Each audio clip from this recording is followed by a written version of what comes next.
The morning sun over Miami Beach did not rise, it exploded. It was a blinding, opulent gold that bounced off the turquoise Atlantic and slammed into the glass facade of the Royal Vanderbilt, turning the 60-story hotel into a lighthouse of wealth. Inside the lobby, the air was a curated 72 degrees, smelling of white tea, orchids, and the crisp, expensive scent of money. It was a world of marble floors and hushed conversations, a paradise for those who could afford $1,000 a night to forget their troubles. But for Amy, the hotel was not a paradise. It was a classroom. At 23, Amy moved through the service corridors like a phantom in a gray uniform. She was part of the invisible army that kept the illusion of perfection alive. While the guests slept off their champagne hangovers, she was already awake, her cart rattling softly over the industrial carpet of the service elevator. She wasn't just scrubbing floors to pay rent. She was dissecting the operation. Every folded towel, every floral arrangement, every interaction was data. By day, she was a maid. By night, she was a scholarship student in hospitality management, exhausted but hungry, writing papers on supply chain logistics while her feet throbbed from an 8-hour shift. She knew the hotel better than the guests. She knew which floorboards creaked on the 10th floor. She knew that the concierge, Mr. Henderson, smiled with his mouth, but never his eyes. And she knew that to the people who stayed here, she was furniture. Necessary, functional, and entirely unnoticed. Integrity is doing the right thing when no one is watching, even if the world tells you to look away. That Tuesday, the atmosphere in the hotel was vibrating with a high-frequency tension. Malcolm Vanderbilt was in the building. He wasn't just the owner, he was the architect of the empire. At 32, Malcolm was a titan of the industry, a man known for his ruthless efficiency and his uncanny ability to spot a flaw in a business plan from a mile away. He wasn't the brooding, broken billionaire of the tabloids. He was sharp, focused, and terrifyingly competent. He didn't come to Miami to relax. He came to inspect. The staff was terrified. The general manager was sweating through his Italian suit. Amy was assigned to the penthouse suite. Malcolm's suite. He had checked out early, heading to a brunch meeting before his flight to London. The instructions were clear. Turn the room over in 45 minutes for the next VIP. The penthouse smelled of espresso and sandalwood. It was immaculate, save for the unmade bed and a few discarded newspapers. Amy worked with the precision of a surgeon. She stripped the high-thread count sheets. She wiped the marble countertops. She aligned the curtains to frame the ocean view perfectly. She was checking under the velvet armchair near the balcony when her hand brushed against something cold and solid. It wasn't a piece of trash. It was a wallet. But not just a wallet. It was sleek, black leather, devoid of logos but radiating quality. Amy picked it up. It was heavy. Her heart did a traitorous little flip in her chest. She knew protocol. Take it to housekeeping, log it, hand it to the supervisor. But she also knew the supervisor on this floor. She knew that lost, cash often didn't make it to the lost and found. Amy hesitated. She opened the wallet just to check the ID. There was a thick stack of cash, hundreds, platinum credit cards, and a driver's license featuring a face that was currently on the cover of Forbes magazine. Malcolm Vanderbilt. He had left it. The man who controlled everything had lost the one thing that held his identity. Amy looked at the clock. He had left the room 20 minutes ago. His flight was in 2 hours. If she followed protocol, the wallet would sit in a drawer for hours, maybe days, or worse, the cash would vanish, and the embarrassment would fall on the hotel. Malcolm Vanderbilt didn't tolerate inefficiency. She made a decision. It was reckless. It was technically a violation of her station, but it was the right thing to do. Amy shoved the wallet into her apron pocket and ran. She bypassed the housekeeping cart. She sprinted down the service hallway, jamming the button for the service elevator. The descent felt agonizingly slow. She smoothed her hair, checked her name tag, and took a deep breath. When the doors opened in the basement, she ran up the back stairs to the main lobby, bursting out from behind a potted palm tree. The lobby was chaotic, and there he was. Malcolm Vanderbilt stood near the main entrance, flanked by 3 assistants and the terrified general manager. He looked impatient, checking his watch, his posture radiating a kinetic energy. He was taller than he looked on TV, broad-shouldered in a navy suit that fit him like armor. He was dictating an email to an assistant while simultaneously signaling for his car. "Mr. Vanderbilt." Amy's voice was breathless, cutting through the low hum of the lobby. The general manager turned, his face going pale with horror as he saw Maid running across the polished marble. He stepped forward to intercept her, to banish the imperfection from the owner's sight. "Security," the manager hissed. But Malcolm turned, his blue eyes, sharp as diamonds, locked onto Amy. He didn't look annoyed, he looked alert. He saw a young woman in a gray uniform, out of breath, holding something black in her hand. "Wait," Malcolm commanded, silencing the manager with a single word. Amy stopped a few feet from him. She felt the eyes of the entire lobby on her. She felt the heat rising in her cheeks. She was breaking every rule of invisibility. "You left this, sir," Amy said, extending her hand. "In the suite. I thought you might need it for your flight." Malcolm looked down.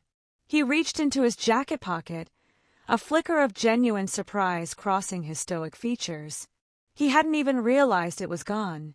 He looked at the wallet in her hand, his life, his access, his identity, and then back at her face. He saw the flush of exertion, the intelligence in her eyes, and the complete lack of expectation. She wasn't waiting for a tip. She was just doing the job. He took the wallet. It was warm from her hand. "You ran down here?" Malcolm asked. His voice was deep, calm, and direct. "The service elevator is slow, sir," Amy replied, regaining her composure, standing straight. "I took the stairs." Malcolm stared at her. He was used to people running for him out of fear. He was used to people returning things for a reward. But this girl looked at him with a professional pride that matched his own. She had assessed a critical failure in his logistics and corrected it immediately. "What is your name?" Malcolm asked, ignoring his assistants who were pointing at the waiting limousine. "Amy," she said. "Amy Miller." "Thank you. Amy Miller," Malcolm said. He didn't smile. He wasn't a man who gave smiles away for free, but he nodded. It was a gesture of respect, equal to equal. Amy nodded back, turned on her heel, and walked back toward the service door, disappearing into the wall as quickly as she had appeared. Malcolm watched her go, the wallet heavy in his hand, feeling a strange jolt of curiosity. He checked the contents. Nothing was missing. But as he walked to his car, he realized that for the first time in years, someone had given him something without asking for a piece of him in return. And that, in his world, was a rarity worth more than the Gold Coast shining outside. 2 weeks later, the humidity of the Miami night pressed against the glass walls of the Royal Vanderbilt, heavy and thick with salt. Inside, the hotel had shifted its skin. The daytime bustle of tourists and sunscreen was replaced by the low, seductive hum of the nightlife, jazz from the lounge, the clinking of crystal in the lobby bar, and the hushed, frantic energy of the night shift. Amy was tired. Her shift had technically ended an hour ago, but the hotel was understaffed for a wedding gala in the grand ballroom, and she had picked up the extra hours. Her feet ached in her sensible shoes, and the textbook on revenue management tucked into her locker felt like a brick weighing down her ambitions. She moved through the corridors of the executive floor, restocking the complimentary hydration stations, trying to blend into the beige wallpaper. She hadn't seen Malcolm Vanderbilt since the morning she returned his wallet. He had flown to London, presumably to buy another skyline. She told herself it was better that way. Kings don't socialize with the castle sweepers. But when she turned the corner toward the Platinum Lounge, a glass-walled sanctuary reserved for the highest-tier guests, She froze. The lounge was supposed to be empty at 11 p.m. It wasn't. Malcolm was there. He sat at a low table covered in architectural blueprints that spilled over the edges like a paper waterfall.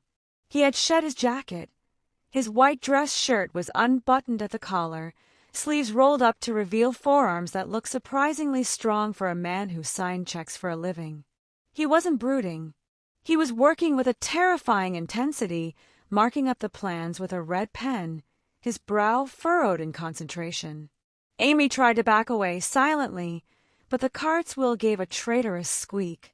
Malcolm's head snapped up. His blue eyes were sharp, clearing instantly from the fog of deep focus. He looked at the cart, then up to her face. Recognition flashed, immediate and undeniable. "Amy Miller," he said. It wasn't a question. It was a citation. "I apologize, Mr. Vanderbilt," Amy said, lowering her gaze, clutching the handle of her cart. "I thought the lounge was clear. I'll come back." "Stay," Malcolm commanded. He didn't look up from the blueprints this time. "The coffee machine in here is over-engineered. It requires a PhD to operate. Can you make it work?" It was a test. Or maybe just a practical request from a man who valued caffeine over protocol. Amy parked her cart. She walked to the sleek, chrome monstrosity of an espresso machine behind the bar. Her hands moved with practiced efficiency, grind, tamp brew. "It's not over-engineered, sir," she said softly, the steam hissing. "It's just designed for aesthetics, not function. The water pressure gauge is hidden behind the chassis." Malcolm stopped writing. He turned in his chair, watching her. "Aesthetics over function," he mused. "That seems to be the theme of my architects for the Tokyo project." Amy placed the cup on a coaster near his elbow. She should have left then. Protocol demanded she leave, but she glanced at the blueprint spread out. It was a layout for a hotel service corridor, and it was wrong. She bit her lip. Silence is safe. Silence keeps your job. "What?" Malcolm asked, catching the subtle shift in her expression. He was observant, dangerously so. "Nothing, sir." "You have an opinion," Malcolm stated, leaning back, crossing his arms. "I saw it. You looked at the service elevator schematic and frowned." "Why?" Amy looked at him. She saw the challenge in his eyes. He wasn't mocking her. He was soliciting data. "The linen carts," Amy said, her voice steadying. "They are 48 inches wide, fully loaded. That turn near the freight elevator is a 90-degree angle with a structural pillar. If you build it like that, the maids will have to unload the carts to make the turn, or they'll chip the paint every single day.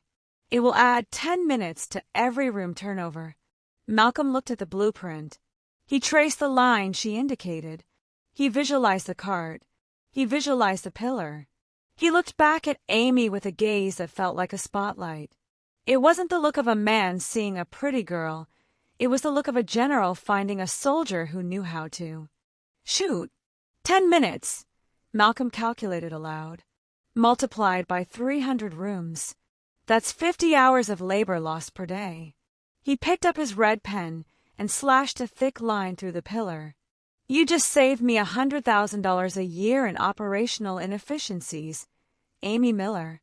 We look at the same building, but he sees the skyline, and she sees the cracks in the foundation. "I'm just a maid, sir," she whispered, feeling the dangerous heat of his approval. "You are observant," Malcolm corrected. "And you are studying. I checked your file after you returned the wallet." Amy's breath hitched. He had checked her file. The owner of the Vanderbilt empire had looked at her application, her grades, her scholarship request. "Hospitality management," he said, standing up. He walked around the table, stopping inches from her. The scent of sandalwood and ink filled her senses. The contrast between them was stark, his tailored wool slacks against her polyester uniform, his world of millions against her world of minimum wage.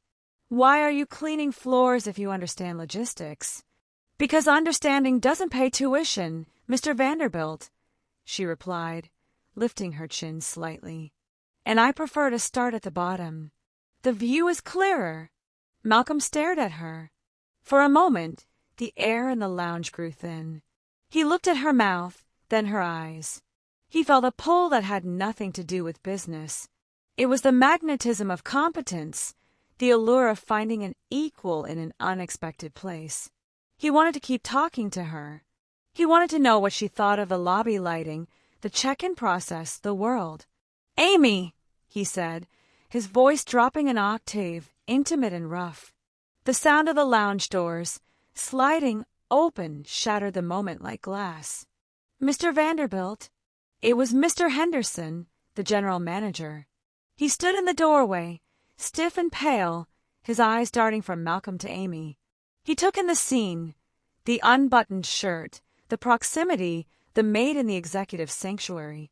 I apologize for the interruption," Henderson stammered, his gaze hardening as it landed on Amy. "I didn't realize you had company." The housekeeping supervisor was looking for her staff. The implication hung in the air, ugly and cheap. Henderson didn't see a strategy meeting. He saw a scandal. Malcolm stiffened. The warmth vanished from his eyes, replaced by the icy armor of the CEO. He stepped back, creating a chasm of distance between him and Amy. "She was fixing the coffee machine, Henderson," Malcolm said coldly, "and correcting a design flaw in the Tokyo prints. Ensure she is paid overtime for this consultation." "Of course, sir," Henderson said, his voice dripping with false polite acquiescence. "Amy, you are dismissed." Amy felt the shame burn her cheeks. The connection was severed, sliced by the reality of their stations. She nodded once to Malcolm, not daring to speak, and hurried past Henderson, keeping her eyes on the floor. Malcolm watched her go. He saw the way Henderson looked at her, like a problem to be solved. He felt a surge of protective anger he hadn't expected, but he swallowed it. He knew that in his world, attention from the king could be a death sentence for the pawn. He turned back to his blueprints, but the lines on the paper no longer held his focus. The only thing he could see was the empty space where she had stood, and the realization that the most valuable asset in his hotel was wearing a gray uniform and walking away from him. The following week, the atmosphere within the Royal Vanderbilt shifted from a hum of efficiency to a frequency of suspicion. The hotel, usually a place of anonymity, suddenly felt like a trap to Amy. She could feel eyes on her back as she pushed her cart down the corridors. The whispers in the cafeteria stopped abruptly when she entered. Mr. Henderson, the general manager, watched her from the mezzanine with the cold, predatory patience of a hawk circling a field mouse. Amy kept her head down.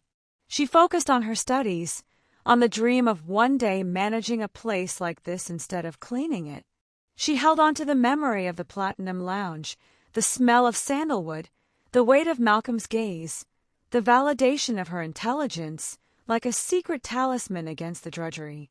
But illusions are fragile things in a world built on concrete, and contracts.it was Friday afternoon. The hotel was at capacity for the International Tech Summit. The lobby was a sea of lanyards and laptops. Amy was servicing the VIP suites on the 45th floor when her radio crackled to life. "Miller, executive office." Immediately, the voice was Henderson's. It wasn't a request. Amy parked her cart. A cold knot of dread tightened in her stomach. She took the service elevator down, her reflection in the steel doors looking pale and small. When she arrived at the executive suite, the door was open. Inside, the room was freezing. Henderson sat behind his desk. 2 uniformed security guards stood by the wall. And standing by the window, looking out at the Miami skyline with his back to the room, was Malcolm. Amy's heart leaped, then plummeted. The air was thick with the scent of disaster. "Close the door," Henderson commanded. Amy obeyed. She stood in the center of the Persian rug, clutching her hands together to stop them from shaking. "We have a situation, Miss Miller," Henderson began, his voice smooth and poisonous. "A guest in suite 402 reported a missing diamond tennis bracelet. Value, $50,000. I cleaned 402 this morning," Amy said, her voice steady despite the fear. "I didn't see a bracelet. I followed protocol. I logged my entry and exit." "We know." Henderson smiled without warmth. "Security conducted a routine sweep of the staff lockers 10 minutes ago. Standard procedure when a high-value item vanishes."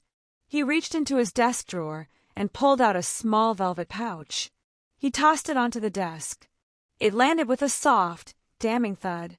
"We found this in your locker, wrapped in your hospitality management textbook."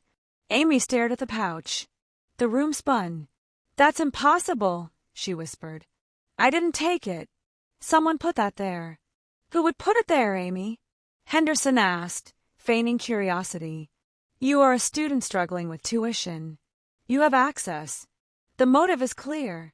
Amy looked past Henderson. She looked at the man by the window. "Mr. Vanderbilt," she pleaded. "You know me. You know I wouldn't do this. I returned your wallet. There was $5,000 cash in it. Why would I steal a bracelet?" Malcolm turned slowly. His face was a mask of unreadable stone. The warmth she had seen in the lounge, the spark of connection, was gone. In its place was the CEO, the man who managed risk, the man who dealt in facts. And the facts, arranged neatly by Henderson, were damning. "The wallet," Henderson interjected quickly, "was a clever move. Establish trust. Lower the guard. Then go for the bigger prize. It's a classic con, isn't it?" Malcolm looked at the velvet pouch. He looked at Henderson, who was practically vibrating with the triumph of removing a problem. Then Malcolm looked at Amy. He saw the desperation in her eyes. But he also saw the logic of the situation. His hotel's reputation was on the line. The police were already in the lobby. If he intervened without proof, he risked a scandal. If he defended a maid found with stolen goods, he looked compromised. He was a man of equations, and the math didn't add up in her favor. Trust is a glass house. One stone is enough to shatter the view. "Did you investigate the logs?" Malcolm asked, his voice flat, addressing Henderson, not Amy. "Thoroughly," Henderson lied smoothly. She was the only one in the room for 40 minutes. Malcolm looked at Amy one last time. He searched for the truth, but the evidence was a wall he couldn't see over. He remembered how smart she was. Smart enough to fix a blueprint. Smart enough to play a long game. The doubt. That was the knife. Amy saw it in his eyes. She saw the moment he calculated the cost of believing her and decided it was too high. He didn't say, "I trust her." He didn't say, "Stop." He stayed silent. The silence was louder than a scream. It broke something inside Amy that she didn't know was fragile. It wasn't just the job, it was the recognition. He had seen her soul, and now he was letting them treat her like a criminal. "I didn't do it," Amy whispered, her voice cracking. "But I see that the truth doesn't matter here. Only the appearance of it." "You are terminated, effective immediately," Henderson stated, standing up. "We will not press charges if you sign a non-disclosure agreement and leave the premises now. We don't want a scene with the police during the summit." It was a setup, a clean, brutal excision. Amy looked at Malcolm. "I thought you were different," she said, her voice gaining a sudden, fierce clarity. "I thought you were the one person who looked at the details. But you're just like the rest of them. You only see what you're told to see." Malcolm flinched. A flicker of pain crossed his features, a crack in the armor, but he didn't move. He let the moment pass. Amy turned to Henderson. "I won't sign your NDA. And I won't wait for the police because I have a class to get to. If you want to arrest me, send them to the university. I have nothing to hide." She ripped the ID badge off her uniform and dropped it on the desk next to the stolen bracelet. "You can keep the uniform," she said. She walked out of the office. She walked past the security guards who stepped aside, unsettled by her dignity. She walked down the hall, to the service elevator, and down to the basement. She changed into her street clothes, her hands shaking so hard she could barely button her jeans. She left the Royal Vanderbilt, through the back loading dock. The humidity of Miami hit her, heavy and suffocating. She walked into the noise of the city, a girl with no job, a stained reputation, and a heart that felt like it had been shredded by the very machinery she had tried to improve. Behind her, in the glass tower, Malcolm Vanderbilt stood by the window, watching the street below, holding the velvet pouch, feeling the cold, heavy weight of a mistake he hadn't yet realized he had made. The separation was absolute. He had let the system devour her, and in doing so, he had lost the only real thing in his empire. The silence in the executive suite of the Royal Vanderbilt was usually a sign of order, but tonight it was the silence of a crime scene. 3 hours had passed since Amy walked out the service door. Malcolm Vanderbilt sat alone at Henderson's desk. He wasn't brooding, he was auditing. He had fired the security team, not for finding the bracelet, but for the speed at which they found it.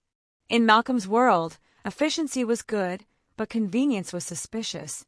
He pulled the digital logs from the hotel server, the raw data that Henderson couldn't scrub. He scrolled through the keycard entries for the staff locker room. 1:15 p.m. Amy Miller enters.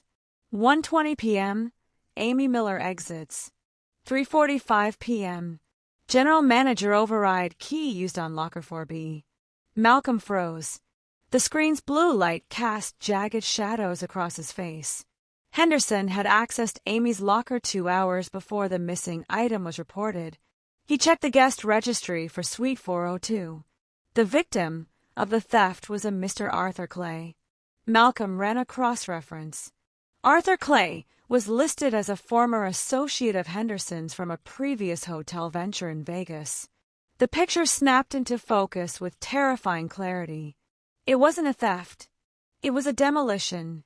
Henderson hadn't just framed a maid, he had manipulated Malcolm into pulling the trigger. He had used Malcolm's own rigid adherence to protocol against him to eliminate a threat, a girl whose competence made the general manager look mediocre. The truth is a quiet guest. It often arrives after the party is over. Malcolm stood up. The rage that filled him wasn't hot. It was cold, precise, and absolute. He picked up the phone. "Security," he commanded. "Escort Mr. Henderson to the loading dock. His employment is terminated for gross misconduct and fraud. And get the legal team on the line. I want his severance blocked and a lawsuit filed by morning." He hung up. The hotel was clean. The glitch was removed, but the damage to the structure remained.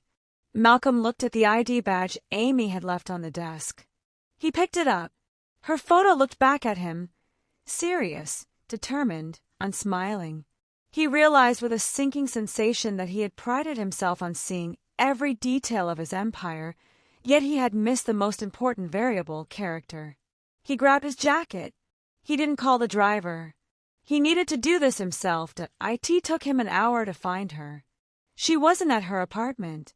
It was Friday night. She was at the university. The campus of Miami-Dade College was a stark contrast to the marble halls of the Vanderbilt. The fluorescent lights hummed in the hallways, and the air smelled of floor wax and tired ambition.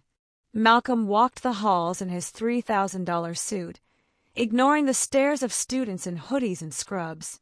He found room 304, Advanced Hospitality Logistics. He stood by the small window in the door. Amy was in the front row. She looked exhausted. Her shoulders were slumped, her hair messy, but her hand was raised. She was answering a question. Even after being fired, framed, and humiliated, she was showing up. She was still fighting for a future that the world kept trying to steal from her. Malcolm watched her, and the admiration he felt was a physical ache. He waited. When the class ended at 10 p.m., students poured out, a river of fatigue. Amy was the last one to leave. She walked out, clutching her textbook to her chest like a shield, her eyes fixed on the floor. "Amy!" She stopped. Her body went rigid.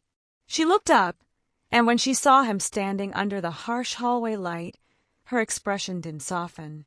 It hardened into diamond. "Mr. Vanderbilt," she said, her voice cool. "If you're here to ask for the uniform back, I left it in the trash bin outside the loading dock. I don't want the uniform, Malcolm said. He stepped forward, but stopped when she took a sharp step back. He respected the boundary. I came to bring you this. He held out a folder. Amy looked at it suspiciously. Another NDA. Or maybe a warrant. It's a copy of the digital logs, Malcolm said. And a termination notice for Mr. Henderson. He planted the bracelet. He used a master key override. The guess was a plant. Amy stared at him. The vindication washed over her, but it didn't wash away the hurt. You fired him. I destroyed him, Malcolm corrected. He will never work in this industry again. And I wiped your record. It's clean. As if today never happened. But it did happen, Malcolm, Amy whispered, using his first name with a biting familiarity. You stood there. You looked at me. I asked you to believe me, and you chose the paperwork. I chose the logic, Malcolm admitted, his voice rough with regret. And the logic was flawed. I made a mistake, Amy. I looked at the evidence provided instead of the person standing in front of me. I pride myself on seeing everything. Today, I was blind. He looked at her, stripping away the CEO persona, standing before her as a man who had failed a test of character. I am sorry, he said. Not for the job, but for the silence. I let you walk out that door alone. Amy looked at the folder in his hand, then at his face. She saw the sincerity in his blue eyes. It wasn't pity. It was respect. He had done the work. He had come to her turf to apologize. You can't fix this with a folder, Amy said softly. You broke something that doesn't have a warranty. I know, Malcolm said. I'm not asking for forgiveness. I'm asking for a chance to rehire you. I don't want to be a maid. Amy cut him off. I'm done cleaning up other people's messes. I don't want a maid, Malcolm replied instantly. I want a consultant. He stepped closer, the tension between them crackling under the fluorescent lights. I reviewed your notes on the Tokyo project. You were right about the service corridors. You were right about the coffee machine. You see things my highly paid executives miss because you've lived in the blind spots. I need that vision, Amy. Come back. Not to scrub floors. To manage operations. Amy stared at him. It was everything she had worked for. It was the scholarship, the late nights, the aching feet, all validating in a single offer. But she looked at the man offering it. Is this guilt? She asked. Or is it merit? I don't pay for guilt, Malcolm said, his gaze intense and unwavering. I pay for value. And you are the most valuable asset I've found in this city. He held out his hand. Not with money, not with a wallet, but with an open palm. An invitation. Come back, he whispered. Help me build something that doesn't have cracks. Amy looked at his hand. She thought about the wallet she had returned. She thought about the integrity she prided herself on. If she walked away now, it would be out of pride. If she took his hand, it would be out of hope. Slowly, tentatively, she reached out. She placed her hand in his. His grip was warm, solid, and reassuring. I have conditions, Amy warned, a small, tired smile touching her lips. I would expect nothing less, Malcolm smiled back, and for the first time, it reached his eyes. The hallway of the community college wasn't a grand ballroom or a penthouse suite, but as they stood there, shaking hands on a new contract, the foundation of something stronger than concrete began to set. The breach was closed, not with money, but with the recognition that they were finally playing on the same level. 12 months is a heartbeat in the life of a city, but a lifetime in the trajectory of a soul. The Miami sun was just as punishing as it had been a year ago, but inside the Royal Vanderbilt, the air felt different. It was no longer just the scent of money and orchids, it was the scent of precision. The hotel moved with a new rhythm, a seamless choreography of service that felt intuitive rather than enforced. Amy walked through the lobby. She wasn't pushing a cart. She wasn't wearing gray polyester. She wore a tailored slate blue suit that commanded attention, her hair styled in a sharp, professional cut. She walked with the stride of a woman who knew the structural integrity of the floor beneath her heels because she was the one responsible for maintaining it. She was the new director of operations. The staff nodded as she passed, not out of fear, but out of genuine respect. They knew she had scrubbed the same floors they stood on. They knew she had fixed the linen cart logistics, redesigned the shift schedules to allow for study breaks, and replaced the invisible servant culture with one of dignity. She had taken Malcolm's empire and given it a conscience. It was the night of the Vanderbilt Gala, celebrating the hotel's record-breaking fiscal year. The ballroom was a sea of diamonds and black ties. Amy stood on the mezzanine, looking down at the crowd. She checked the lighting cues on her tablet, her eyes scanning for flaws, finding none. "You're doing it again," a deep voice rumbled beside her. Amy didn't jump. She turned slowly to find Malcolm leaning against the railing. He looked older than he had a year ago, tired in the way that happy men are tired, worn out from building something that mattered. He held 2 glasses of champagne, handing one to her. "Doing what?" Amy asked, taking the glass. "Scanning for cracks," Malcolm smiled. "You can stop, Amy. The building is standing. In fact, it's stronger than it ever was." "Old habits," she admitted, taking a sip. "I still worry about the water pressure in the Platinum Lounge." "The pressure is perfect," Malcolm assured her. He turned his body toward her, ignoring the hundreds of guests below who were desperate for his attention. "You saved this place, you know. Henderson left a rot in the foundation. You were the only one who knew how to clean it out." "I just applied the logic," Amy deflected, though her cheeks flushed with the warmth of his praise.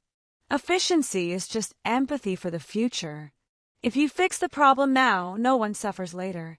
"Come with me," Malcolm said suddenly. He led her away from the party, away from the noise and the accolades. He led her to the service elevator, the same one she had frantically taken a year ago with a stolen wallet burning a hole in her apron. He swiped his key card, and they rode up in silence. But it wasn't the heavy silence of the past. It was a comfortable, companionable quiet. They stepped out onto the roof of the penthouse. The wind was high up here, whipping Amy's hair across her face. Below them, Miami spread out like a grid of electric jewels. To the east, the Atlantic was a vast, breathing darkness. Malcolm walked to the edge, resting his hands on the railing. He reached into his jacket pocket and pulled out the black leather wallet. It was worn now, shaped to his hand. "I still carry it," he said, looking at the object. "I have digital pay, I have assistants, but I carry this every day." "Why?" Amy asked, stepping up beside him. "It's inefficient." "Because it reminds me of the day I almost lost everything," Malcolm said softly. He turned to look at her, the city lights reflecting in his blue eyes. "And I don't mean the credit cards or the cash. I mean the ability to trust." He placed the wallet on the railing between them. "You told me once that integrity is doing the right thing when no one is watching," Malcolm recalled, the leitmotif echoing in the wind. "I lived my life thinking everyone was watching Amy. I performed for the board, for the press, for the world. But you were invisible. No one was watching you in that suite. You could have taken the cash. You could have thrown the wallet in the trash to save yourself the trouble. But you ran down the stairs." He reached out and took her hand. His grip was firm, grounding. "You returned my identity that day," he whispered. "But you didn't just give me back my license and my money. You showed me that there was still goodness in the machinery. You taught me that value isn't on a spreadsheet." Amy looked at him. She saw the man who had stood in a hallway at a community college and humbled himself to ask for help. She saw the partner who had given her the keys to the kingdom not because he loved her, but because she deserved them, and then loved her because of how she held them. "I didn't do it for a reward, Malcolm," she said softly. "I know," he replied. "That's why you're the only one who deserves one." He leaned in. The gap between the billionaire and the Maid had been closed long ago, filled in with late nights, hard work, and the brutal honesty of shared ambition. When he kissed her, it wasn't a fairy tale moment of rescue. It was a meeting of equals. It tasted of champagne and salt air, of history and future. They broke apart, breathless, resting their foreheads against each other. "You hired a consultant," Amy whispered, a smile playing on her lips. "But I think you're breaking the HR policy on fraternization." "I own the hotel," Malcolm grinned, pulling her closer. "I can rewrite the policy." They stood on the roof, the world at their feet. Amy looked down at the city. She thought of the girl in the gray uniform, invisible and tired, and then she looked at the man holding her hand. She realized that she hadn't climbed the ladder to get to him. She had built her own staircase, step by step, until she was standing right beside him. The wallet sat on the railing, a simple object of leather and thread. To the world, it held currency. But to Malcolm and Amy, it held the memory of the moment their lives collided, the moment she saved him from becoming a machine, and he gave her the tools to build her own empire. She had sprinted down 6 flights of stairs to return a lost wallet, never suspecting that by handing him back his identity, she was unknowingly keeping the one thing he would eventually give entirely to her, his heart.